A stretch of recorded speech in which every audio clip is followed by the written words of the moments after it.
Agora, então, nós vamos ficar com a palestra do professor Edmilson. Vocês estão ouvindo um eco ou tá bom o som?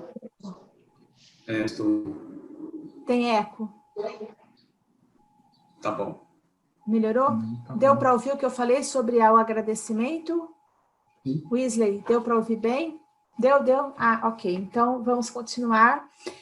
Agora nós teremos a palestra do professor Edmilson Ramos. O professor Edmilson, nós temos o grande prazer de conhecê-lo muito bem, a gente trabalha junto. Além dele ter sido meu colega na época de taipodonte, que faz pouco tempo que a gente estudou, mas naquela época a gente tinha que fazer curso de taipodonte, curso preventiva, curso não sei o quê, até chegar a fazer especialização. Então, eu sou colega do professor Edmilson desde a época do meu curso de preventiva, né, Edmilson? Sim. Depois a gente foi colega no curso de especialização e depois a gente é colega até hoje, trabalhando junto, e é um grande prazer trabalhar com o professor Edmilson. Além dele ser um clínico exemplar, ele é um professor fantástico, de uma paciência que eu não conheço absolutamente ninguém que tenha igual. Então, o professor Edmilson, ele é formado pela Faculdade de Odontologia do Triângulo Mineiro, em Uberaba, especialista em ortodontia e ortopedia facial pela EAP, APCD Unesp de Araraquara, mestre em ortodontia pela São Leopoldo Mandique Campinas, membro da ABOR, da SPO, tem o consultório dele em Franca desde 90, e dá aula em cursos de especialização e cursos para especialistas desde 93, acho que é isso. 97, desde 97. Atualmente é professor no curso de especialização na Estudare, em Ribeirão Preto, e no curso de especialização da UFSCar, em São Carlos, da Federal de São Carlos, e professor nos cursos Master para especialistas, além de ser membro do grupo SBG de ortodontia. Então, Edmilson, muito obrigada pela sua participação, eu tenho certeza que você vai contribuir muito para trazer muitas coisas boas e novidades para quem está aqui te assistindo. A palavra agora, então, fica com você. Tá tudo jóia, Edmilson? Tá tudo jóia? Tá ótimo. Ok. Em primeiro lugar, eu gostaria de agradecer a todas as pessoas que estão participando desse congresso online. Nós estamos atravessando um momento um pouco difícil e a ideia da professora Adriana, junto com o professor Gustavo, de fazer esse congresso, eu acho que foi muito bacana, além do fato da questão social. Desse congresso será revertido em prol de alguma instituição ou de alguma pessoa que esteja necessitando. Eu gostaria de agradecer também aos professores que aceitaram o nosso convite para estar participando desse primeiro congresso, que esse seja o primeiro de uma série de congressos que a gente pretende fazer junto, ok? Eu vou falar para vocês alguma coisa sobre correção de transposição dentária, aonde eu apliquei todos os princípios passados pelo professor Gustavo, pela professora Adriana, pelo professor Wesley. Então, para mim agora vai ser como se eu estivesse exemplificando como um bom aluno que eu aprendi alguma coisa de que vocês passaram para mim, tá?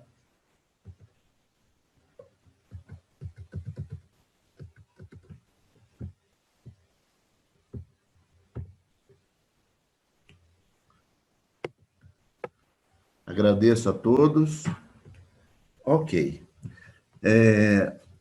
Os conceitos já foram passados anteriormente.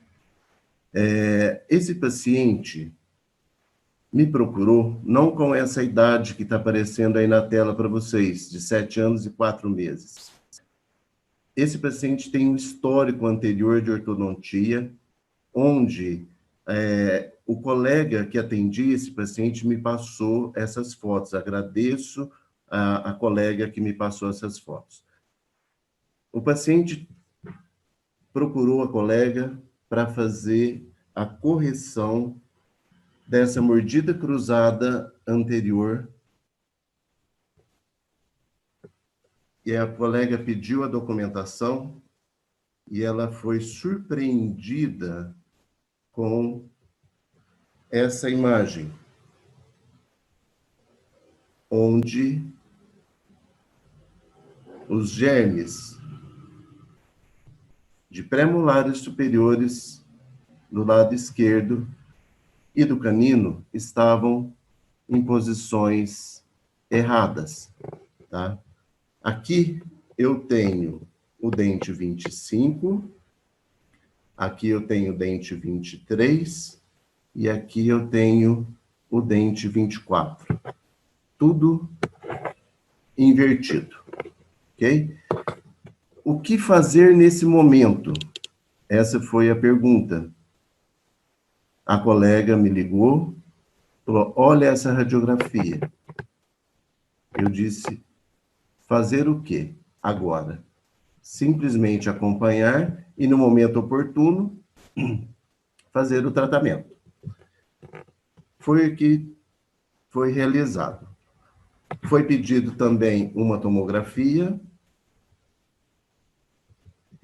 aonde a gente pode ver numa imagem mais aproximada que realmente a gente tinha uma transposição de dentes nessa região.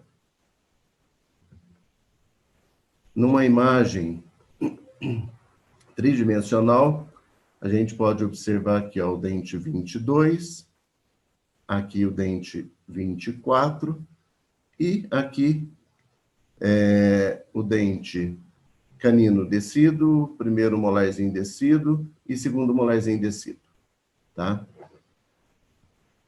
Ó, numa outra imagem, olhando para o vestibular, a gente observa o germe do canino realmente se formando na região do primeiro pré-molar. Numa visão lingual, a gente vê aqui, ó, o germe do pré-molar se formando bem próximo do germe do lateral.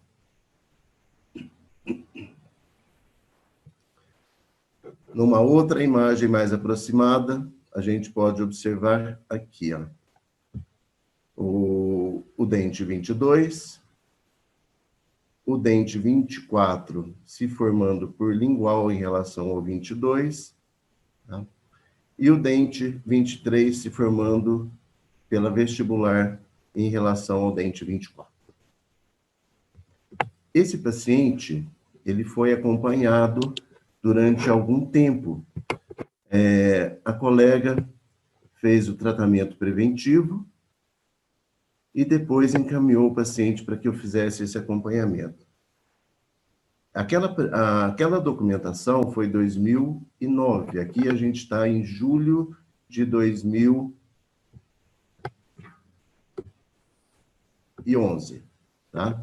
Então, a gente observa que realmente aquela transposição se perpetuou, teve aí um desenvolvimento da dentição do paciente. Em fevereiro de 2013, a gente pediu uma nova tomografia, aonde a gente pôde observar ainda, já numa situação mais evoluída dos dentes. Então, a gente confirma que aqui a gente tem o canino já está na boca, o pré-molar está entre o canino e o lateral. Aqui a gente tem os dentes descidos já numa fase bem avançada de reabsorção radicular.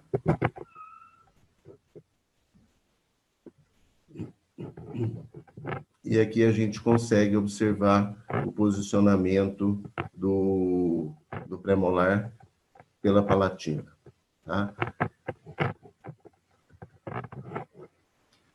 Numa imagem tridimensional, observem, aqui eu tenho o canino, aqui eu tenho o premolar com a coroa entre o canino e o lateral.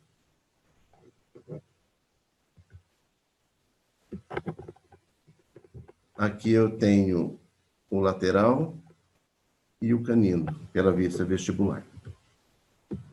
E observem que esse canino, ele está bem verticalizado, tá? Ele tinha, observando clinicamente, essa raiz aqui bastante avolumada. A quantidade óssea pelo vestibular desse dente aqui era mínima.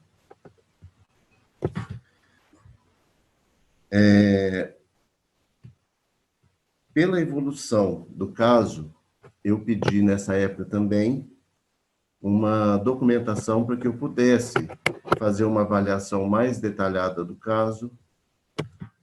Então, observem, aqui a gente tem presença de dentes descidos, mas praticamente já esfoliando, tá? E a nossa região problema, onde eu tenho o lateral, o canino, o segundo pré-molar, e aqui faltando espaço para que eu possa colocar também o primeiro premolar. Tenho aqui também um desvio de linha média, tá? A linha média superior está desviada para a esquerda. Observando a oclusal desse paciente, a gente percebe claramente que a linha média superior está desviada para o lado esquerdo, tá? Que a gente tem falta de espaço aqui para poder acomodar o premolar, que está posicionado, a coroa dele está posicionada nessa região.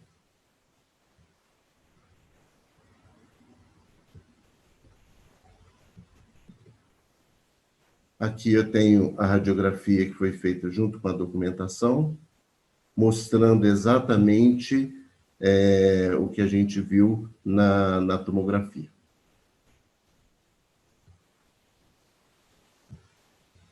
As radiografias periapicais anteriores.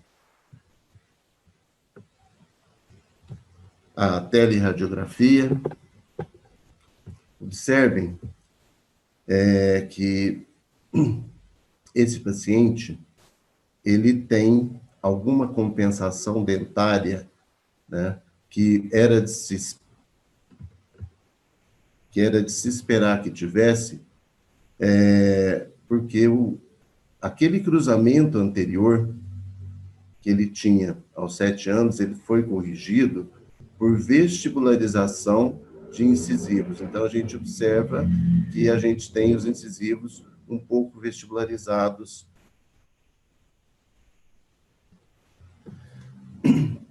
Eu fiz aqui uma lista de problema que eu encontrei nesse paciente.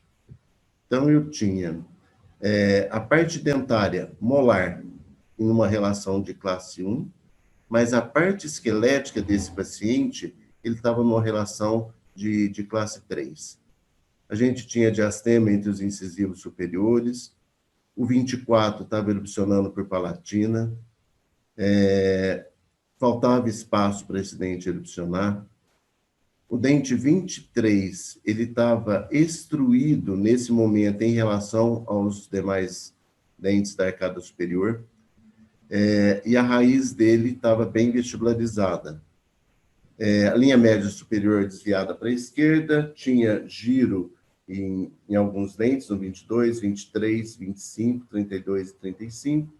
Os incisivos superiores estavam vestibularizados, os inferiores estavam verticalizados, e ele tinha também uma diferença no formato da coroa dos incisivos, que tinha um formato mais trapezoidal, aonde a cervical era a parte mais larga.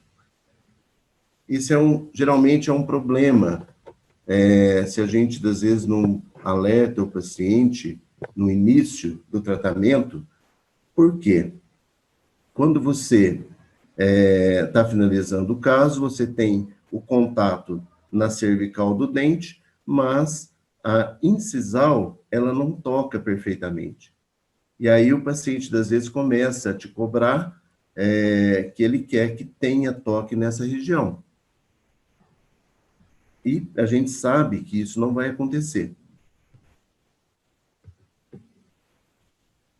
Nos exames de imagem, a gente viu que o 24 estava erupcionado por palatina, que ele estava, o 24 e o 23 estavam em transposição, que a gente tinha os gêmeos dos terceiros molares e que tinha ainda a presença de dentes descidos, já numa fase bem avançada, prestes a esfoliar.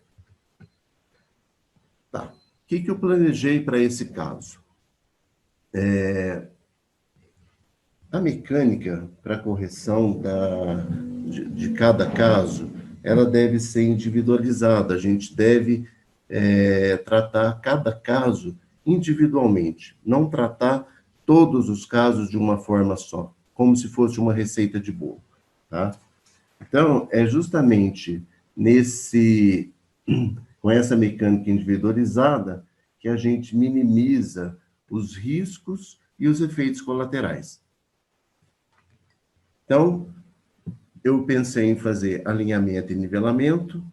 Tá, vou alinhar todos os dentes de uma vez? Não, vou fazer o alinhamento por partes. Vou corrigir a linha média superior, depois eu vou pedir para fazer uma colagem do dente 24 para fazer o tracionamento. Vou tracionar esse dente 24 em direção ao palato. Vou ter que intruir o dente 23. Vou ter que corrigir o torque desse dente 23. Vou ter que fazer uma mesialização do dente 23, abrindo espaço para colocar o dente 24. Com o espaço aberto, eu vou posicionar o dente 24, depois eu vou fazer a finalização do caso.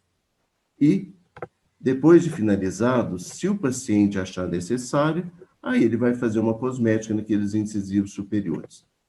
E vou instalar a contenção. Esse foi o meu planejamento. Só que para fazer tudo isso que eu pensei, eu preciso de aplicar os conceitos da biomecânica, os conceitos que o professor Gustavo, o professor Adriano, o professor Weasley mostraram para nós. Então, eu vou colocar o aparelho fixo superior, vou ter que usar uma barra transpalatina com um cantilever soldado para fazer o tracionamento do 24, vou ter que usar cantilever para fazer a intrusão do 23, vou ter que usar um arco de torque para corrigir a posição da raiz do 23, um cantilever para fazer a mesialização do 23, cantilever para vestibularizar o 24, vou usar também uma alça retangular para posicionar corretamente o 24, corrigindo giro, extrusão, o que ele tiver para corrigir na época. Vou usar também uma alça retangular para posicionar o 17 e 27. Vou usar alguns elásticos para intercuspidação e para correção do relacionamento anteposterior e vou colocar a contenção. Então, esse foi o planejamento que eu passei para os pais. Tá? Esse paciente, como ele tinha dentes descidos ainda para terminar a esfoliação e os dentes permanentes ainda não tinham erupcionados, a mãe fez uma opção de aguardar mais algum tempo, tá? Para poder ter esses dentes esfoliados. Então, o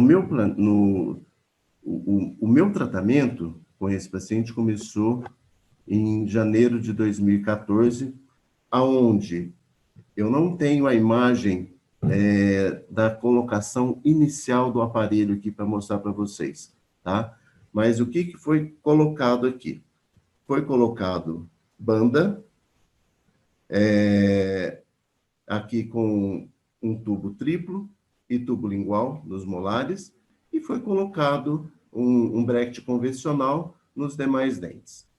Então, eu fiz aqui, ó, uma barra palatina passiva, tá?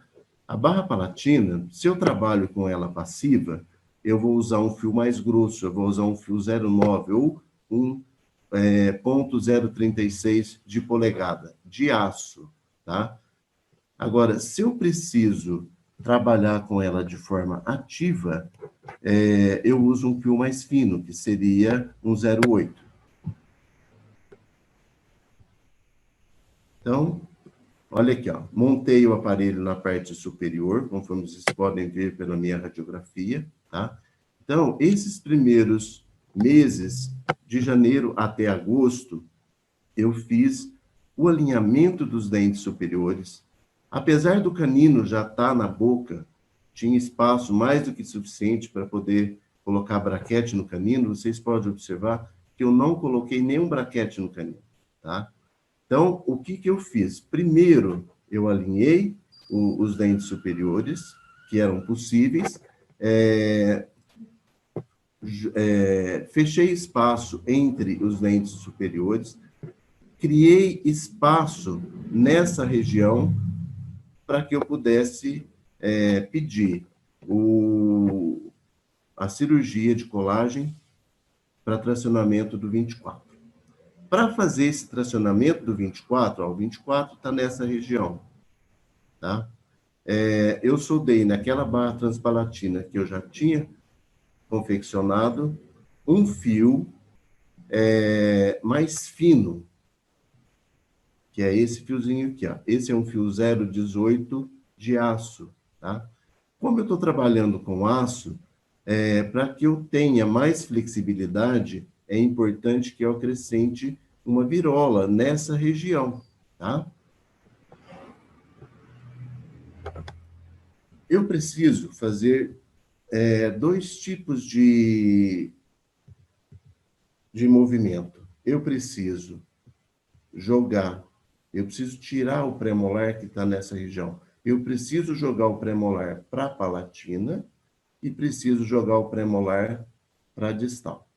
Então, para jogar ele para a distal, nesse cantilever que eu soldei, eu fiz uma configuração nessa parte anterior aqui, ó, que é o que a gente chama de cantilever logarítmico, tá?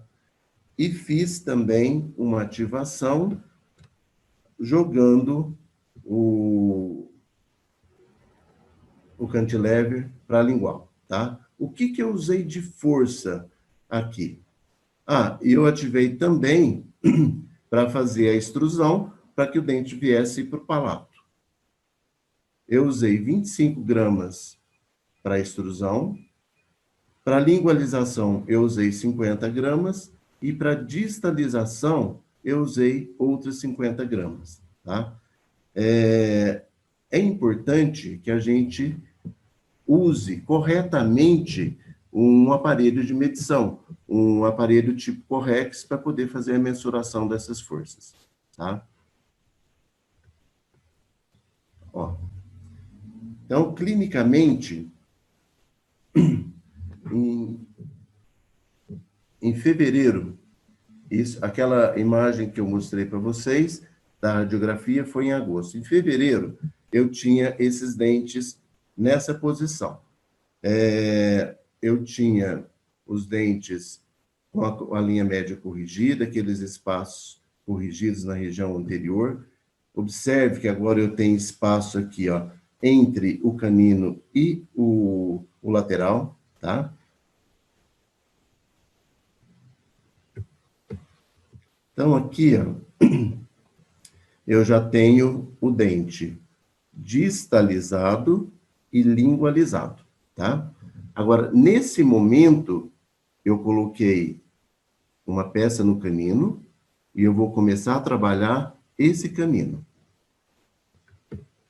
O que eu vou colocar nesse canino? A primeira coisa, eu disse para vocês, ó, pela imagem da radiografia, dá até para perceber vamos dizer assim, o volume da região do canino. Observem, nessa foto também dá para perceber o volume aqui na região da raiz do canino. A primeira coisa a ser feita foi, eu confeccionei um arco com um fio pesado passando por todos os dentes, tá? Na região do canino, eu fiz essa dobra para oclusal, tá? Que aí a gente chama de bypass. E esse fio é um fio 19 por 25 de aço, ok?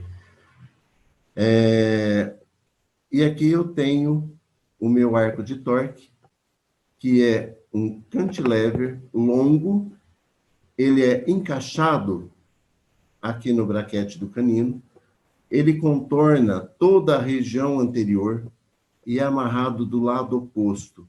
Eu amarrei aqui entre o pré-molar e o canino do lado oposto, tá? Importante, esse cantilever, ele não pode ficar encostando, apoiando em nenhum dente e em nenhuma peça do aparelho. E também nos tecidos moles, tá?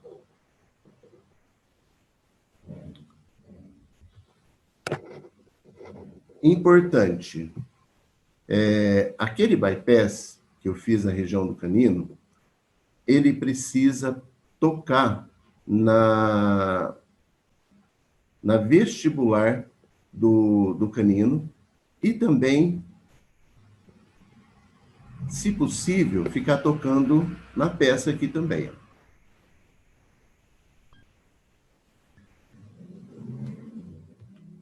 A gente viu que, para corrigir a posição da raiz de um dente, eu preciso de um momento, tá? Então, o torque, na realidade, é um momento que a gente cria através de um sistema de força para que tenha um movimento vestibulingual dessa raiz. Então, é importante eu saber qual é a distância entre o ponto que eu estou encaixando o meu cantilever e o ponto aonde eu estou amarrando o meu cantilever, tá? Então, eu fiz essa medida para saber, inclusive, qual a quantidade de força que eu preciso colocar. Então, confecção. Confeccionei aqui um arco. Esse arco, ele precisa encaixar no bracket do canino aqui o mais justo possível, tá? É um arco longo, tá? E como a professora Adriana já colocou, quando eu trabalho com cantilever, eu tenho distâncias longas, eu posso trabalhar com um fio que seja, vamos dizer assim, mais rígido. Nesse caso aqui, eu poderia estar colocando um fio de TMA, por exemplo, 21 por 25, ou até um fio de aço, porque é um fio muito longo. Então, eu não vou ter problema com a flexibilidade. Então, nesse caso aqui, eu usei um 21 por 25 de aço, tá? Esse fio, ele é ativado no sentido de fundo de sulco, tá? De fundo de vestíbulo, nessa forma, tá? Então, o que acontece? Eu preciso fazer uma medição de quanto essa ativação está me dando de força. Aí entra o Correx. Nesse caso aqui, eu ativei com 25 gramas de força, tá? Para poder, eu preciso gerar, para dar um torque no canino, alguma coisa em torno entre de 800 até 1.100, 1.200 gramas de gramas milímetro, tá? De momento.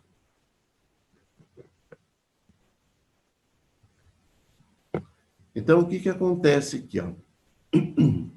Quando eu puxo esse cantilever e amarro ele nessa região, ele vai ter uma força de desativação nessa região de 25 gramas.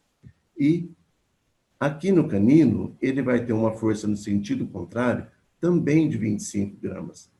Então, aqui, esse cantilever vai me gerar, nesse canino também, um momento, tá? Jogando a raiz para a palatina, de quanto? Eu sei a força, eu peguei o tensiômetro aqui e medi, 25 gramas. A distância daqui até aqui, que eu já mostrei para vocês, são 38 milímetros. Então, eu vou ter aqui um momento de 950 gramas milímetro para trabalhar o torque desse canino. Eu precisava também intruir esse canino, tá? Então, eu coloquei aqui, ó, um cantilever, tá? Ó, coloquei aqui um cantilever, medi o ponto aonde eu vou estar encaixando, que vai ser no tubo auxiliar do molar, por isso eu usei um tubo triplo, e o ponto aonde eu vou estar amarrando, que vai ser lá no bracket do canino. Construir um cantilever passivo. Esse cantilever, ele vai ser em TMA 17 por 25, porque é um cantilever que tem próximo de 20 milímetros, aqui 18 milímetros no caso. Esse cantilever vai ser ativado no sentido gengival. Quanto? Quanto eu vou usar de força nesse cantilever? Então, eu quero intruir esse canino. Se eu simplesmente pensar na intrusão de um canino, eu trabalharia com uma força em torno de 25 gramas, tá? Só que o que eu já tenho nesse dente? Eu tenho uma força extrusiva. Por que eu já tenho uma força extrusiva? Porque eu tenho colocado nesse dente também um arco de torque. E a gente viu que esse arco de torque dá uma força extrusiva de 25 gramas no canino, tá? Mas eu não quero intruir esse canino? Sim. Se eu quero intruir esse canino, se eu colocar simplesmente a força que eu necessito para a intrusão desse canino, seria 25 gramas. As duas forças vão se anular e eu não vou conseguir a intrusão que eu preciso. Então, eu tenho que colocar aqui uma força maior. De quanto seria essa força? De 50 gramas. 25, dos 50 gramas, 25 anula a força de extrusão do arco de torque e 25 promove a intrusão do canino, tá? E, igual a professora Adriana já comentou, quando eu trabalho com o cantilever, o lado que eu encaixo o cantilever, eu vou ter também um momento, tá? Então, eu tenho aqui no meu molar um momento jogando, inclinando a coroa desse molar para distal. Então, eu sei a distância entre aonde esse cantilever está encaixado e aonde ele está amarrado. Então, eu tenho como calcular esse momento. Seria 50 gramas vezes 18. Então, eu vou ter aqui um momento de 900 gramas milímetro nesse molar, tá? Então, ó, lembrando, uma vista oclusal, lembrando aqui que esse fio deve estar sempre tocando na coroa, tá? Por que eu devo colocar ele tocando aqui na coroa? Porque quando o arco de torque estiver fazendo o movimento no canino, a raiz vai tender a ir para a palatina, tá? Mas a coroa tem uma tendência de ir para vestibular. A hora que eu tenho esse fio tocando nessa coroa, eu potencializo a ação de lingualização da raiz, tá? Então, vocês podem observar que de fevereiro a maio, não, de janeiro a maio, eu consegui intruir esse canino, tá? Observem, olha aqui, ó, dá para vocês verem o quanto conseguiu de intrusão, ok? E quantas vezes isso daqui foi ativado nesse período? Nenhuma. Simplesmente acompanhar. O que começou a acontecer em maio? Eu disse para vocês que esse cantilever, ele não pode tocar nem em dente, nem em tecido mole e nem em braquetes. Então, quando o paciente voltou em maio, começou a tocar nesses dentes. O que eu tive que fazer? Soltar esse cantilever e modificar um pouquinho a forma dele, ajustar a forma para que esses toques parassem de acontecer. Outra observação aqui. Quando eu conseguir a intrusão que eu necessito, eu posso manter o cantilever, tá? Com a mesma força do arco de torque, que aí a força de intrusão do cantilever anula a força de extrusão do arco de torque, ou eu posso modificar esse segmento do fio, fazendo ele tocar novamente no braquete aqui, ó. Olha aqui, ó, foi o que eu fiz aqui, ó. Modifiquei a forma do arco, de maneira que ele voltasse a tocar no braquete. Se eu tenho esse segmento de fio tocando no braquete, eu vou conseguir, com isso, anular a força de extrusão promovida pelo arco de torque. Não que a força não vai existir, ela existe, ela só não vai se manifestar, tá? Observe que eu modifiquei aqui a forma do arco e ele agora já não toca mais nas peças do aparelho, tá? Bom, depois que eu conseguir posicionar a raiz vamos dizer assim, palatina, conseguir o torque dessa raiz, foi o momento de trabalhar com a mesialização desse dente, tá? Num primeiro momento, observem que eu trabalhei, não passei nenhum fio nesse braquete. Eu coloquei aqui um cantilever com uma configuração, tá? O que eu queria? Essa linha amarela está mostrando o longo eixo do canino. E essa linha branca mostra a inclinação que eu tenho desse braquete. Se eu passar um fio contínuo entre esses braquetes, o professor Gustavo já mostrou para nós que, às vezes, não vai acontecer exatamente o que eu gostaria que acontecesse, tá? Eu vou ter aqui alguns efeitos colaterais, porque eu tenho aqui um sistema de geometrias, tá? Então, a primeira coisa que eu pensei foi, eu vou trabalhar, não vou passar fio nenhum, e vou colocar uma força fazendo uma mesialização nesse canino. Com isso, se eu estou trabalhando sem fio aqui, esse canino vai tender a movimentar como se ele estivesse pendulando. Então, foi isso aqui que eu fiz. Ó. Confeccionei um cantilever, ativei ele para anterior, tá? E uma força de 80 gramas, tá?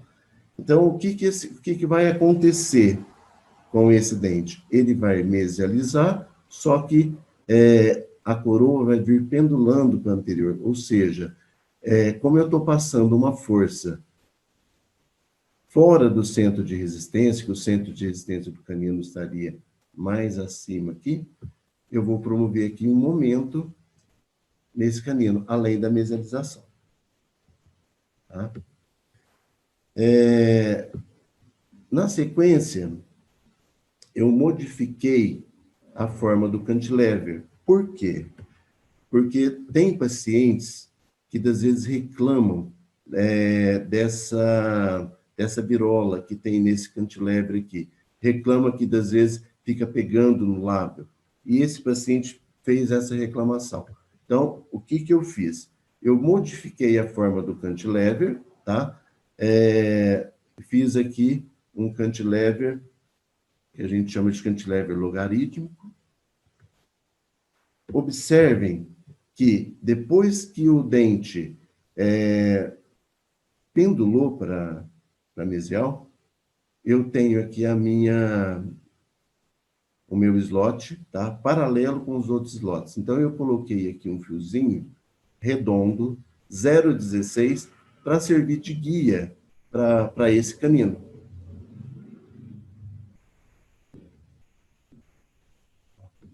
Fiz a confecção. Esse desenho de cantilever, ele tem essa curvatura na região anterior, que para fazer a ativação, o que a gente faz? A gente abre um pouco essa curvatura, tá? Então, da mesma forma, vou ativar para mesial. Quanto de ativação? Também 80 gramas, igual na configuração anterior. Tá? E aí eu tenho, na sequência dos outros meses, conforme foi tendo a movimentação. Então, aqui, eu tenho o canino já encostado lá no lateral, encaixado a coroa aqui numa relação de classe 1 com o inferior. Agora, eu já tenho aqui o espaço para que eu possa puxar para vestibular o dente 24, tá? Então, observem, eu gosto de fazer aqui um bypass para o oclusal, não gosto de deixar o fio passando reto entre o canino e o premolar, e colocando aqui uma molinha fechada para manter o espaço. Eu gosto de fazer dessa forma. Eu faço um bypass, tá? E esse bypass justo na distal do bracket do canino e na mesial do bracket do premolar, tá? E aqui eu tenho um cantilever, tá? Que está encaixado no tubo acessório do molar e está indo lá na palatina, tá? Então, eu confecciono esse cantilever de forma passiva, tá? E depois eu faço uma ativação levando esse cantilever para vestibular com uma força de 60 gramas, tá? Lembro que aqui, como eu estou prendendo esse cantilever na coroa do premolar, eu vou ter uma força de lingualização, mas essa força não vai estar passando no centro de resistência. Então, eu vou ter que um momento também. Esse dente, ele vai vir inclinando para vestibular. Então, aqui eu tenho uma sequência de imagens, tá? De outros meses, conforme foi evoluindo a vestibularização desse dente.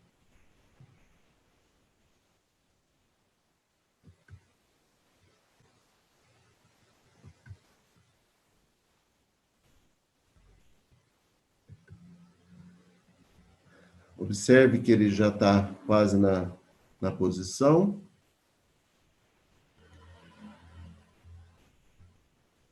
Olha lá, praticamente na posição. E agora, o que eu preciso? Observem que esse dente estava bem girado, tá? E conforme eu fui puxando, ele chegou aqui ainda com algum giro. Então, eu coloquei, nesse momento, aqui uma alça retangular, para terminar de posicionar esse pré-molar. Olha lá. Eu precisava extruir esse pré-molar. Então, eu fiz essa alça retangular, fiz uma ativação nessa alça retangular, de maneira que ela promovesse para mim essa extrusão nesse pré-molar. E olhando no outro plano, eu preciso corrigir o giro desse dente. Então, olha lá. Aqui a alça passiva e aqui a ativação que eu coloquei para poder fazer a correção desse giro. Tá? Numa outra sessão, isso já voltou corrigido, aí eu pude passar um fio pelo bracket do pré-molar. Só que o que eu tenho que lembrar? Quando eu vou passar o fio pelo bracket do pré-molar, se ele tiver em nível diferente dos dentes, dos braquetes dos dentes vizinhos, eu devo fazer alguma dobra. Ó, eu devo fazer alguma dobra de compensação, porque senão eu vou perder o trabalho que eu tive, tá? Então, até nesse momento, eu trabalhei usando uma biomecânica, usando recursos da biomecânica para poder fazer a correção do problema que eu tinha, tá? Agora, quando eu chego nesse ponto, eu já, vamos dizer assim, arredondei o caso. A partir daqui, eu já posso trabalhar pensando, às vezes, numa forma de arco. Já facilitei todo o meu trabalho. Então, olha aqui, ó. Assim que a gengiva desse paciente melhorou, se posicionou melhor aqui, eu pude reposicionar essa peça e pude passar um fio sem nenhuma dobra, um fio contínuo sem dobras, tá?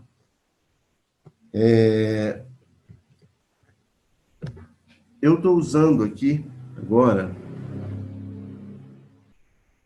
elásticos de classe 3, tá? Para ajudar a fechar algum remanescente de espaço que tinha nesse caso. Uma outra situação. É muito comum a gente começar um tratamento e o paciente ainda não tem os segundos molares erupcionados, tá? E depois eles erupcionam e às vezes não ficam bem.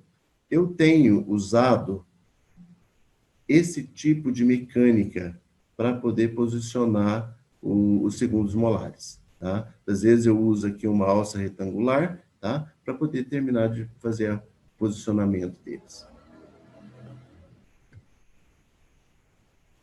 Uma vista oclusal dos dentes, tá? É importante, quando a gente está chegando no final de um caso, a gente pedir uma radiografia para que a gente possa observar o posicionamento dessas raízes, tá? Se tem algum lugar onde a raiz não está verticalizada completamente, para que a gente possa corrigir antes de fazer a remoção do aparelho. Uma tele da época. Aqui, agora, comecei a parte de de intercuspidação, tá? Eu gosto de fazer a intercuspidação usando, das vezes, mantendo os fios e fazendo dobras nesse fio e usando os elásticos, porque se eu tiver um fio grosso e usar esse tipo de elástico para intercuspidar, com certeza eu não vou conseguir. Então, das vezes, eu faço uma dobra naquele dente que eu preciso e aí sim eu coloco o elástico de intercuspidação. Tá? Aí, finalizando. Chegando na parte de remoção. Quando eu vou remover um aparelho, eu gosto de cortar os fios na distal dos caninos, remover o fio da parte posterior e remover os acessórios que eu tenho lá na região dos molares. Tá?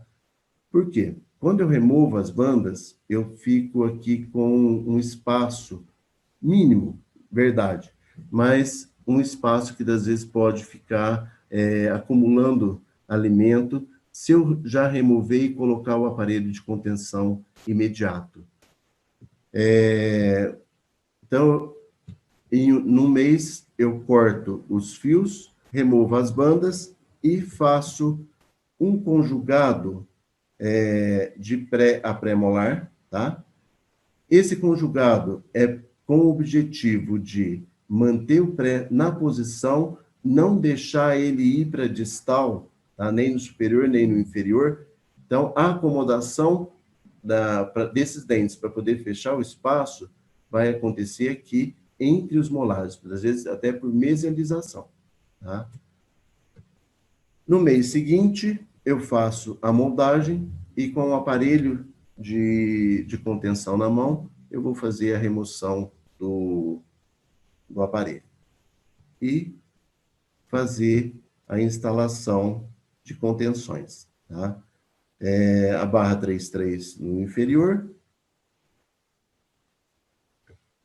e a placa de Hawley no superior. Essa é a foto final do paciente. 6 meses depois que o paciente removeu o aparelho. Aqui, 1 ano depois que ele removeu o aparelho.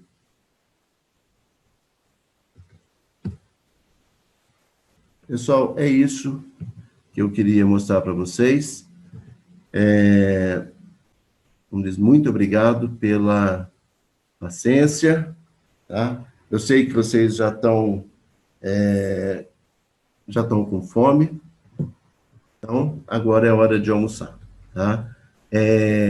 Se alguém quiser fazer qualquer pergunta, pode mandar pelo e-mail ou pode mandar pelo chat que eu respondo. Ok? Muito obrigado. Obrigado de coração a todos vocês que estão participando com a gente nesse congresso, tá? E um bom almoço a todos.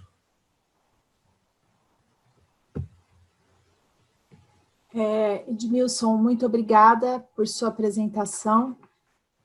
Como eu disse, o professor Edmilson, ele é o mestre na paciência, no capricho, no zelo em tudo que ele faz.